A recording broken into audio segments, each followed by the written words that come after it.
The draft is finally here. Enough with the mocks. It's time for the real deal.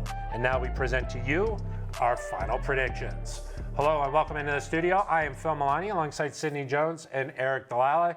Guys, enough of the wait. The draft is here now, and let's make some final predictions for 67 and 68, Sydney. Well, Phil, I think for the Broncos' first pick of the draft, they're going to focus on the front seven. I think they're going to add an edge rusher.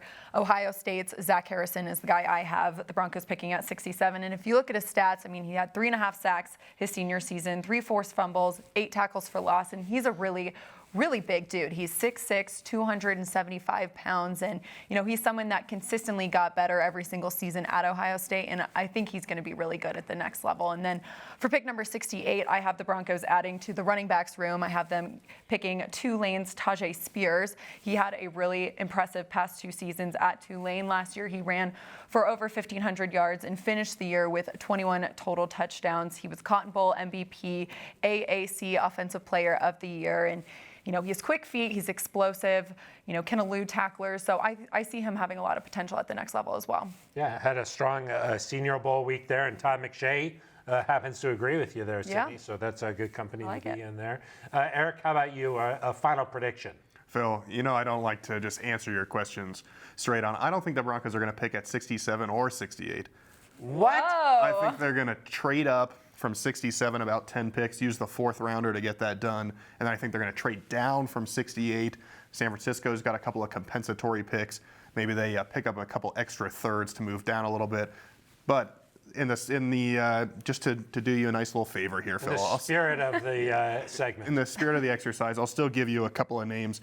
Phil, I mentioned Devon Achane a couple of days ago.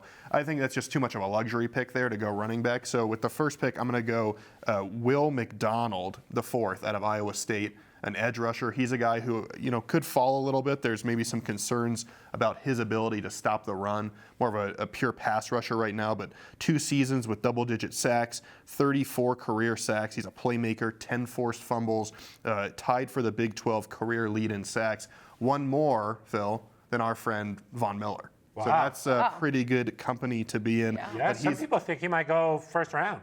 Yeah, he's kind of in that 2nd, 3rd, maybe he could sneak up into the 1st, but I think he's a guy that there are some concerns over the size, and so maybe he's able to fall down there to the Broncos. If he's on the board, I think it's kind of like a Nick Bonito last year where you jump at that instantly. The Broncos need, I think, some pass rush help, so to be able to get him would be great.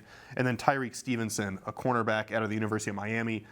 He's a guy, we've seen a lot of reports the Broncos want to add some depth to their cornerback room behind Pat Surtain and Damari Mathis. Stevenson, only 1 coverage penalty over his last 2 seasons. That's really impressive.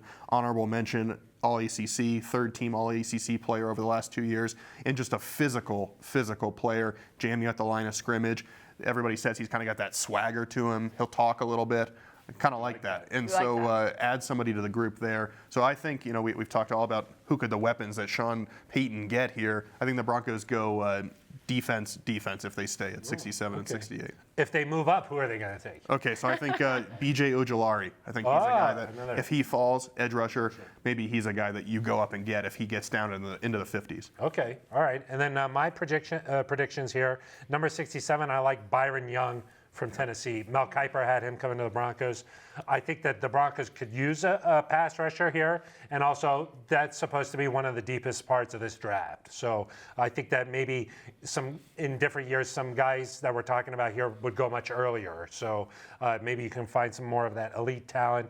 Byron Young, an interesting prospect here. Didn't play football for a little bit when he left high school. Had to work at a convenience store to support himself. So I like guys who have that interesting story.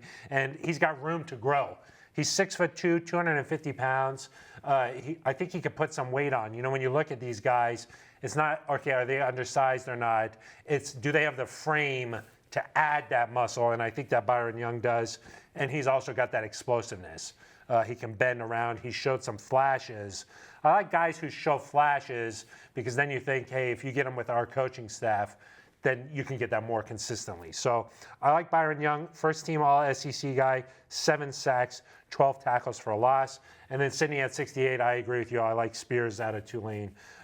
He's a guy who I think can make a lot of sense.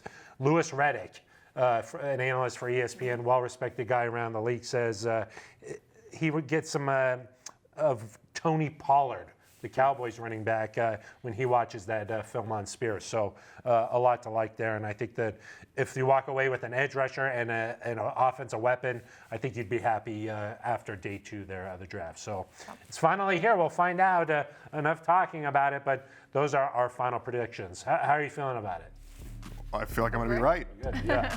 We'll find out. If one of us is right, you gotta owe the other on something, or maybe just a bragging right. Yeah, Right. maybe I'll host next week or something. Yeah, we'll switch seats. Perfect. We'll see how that goes.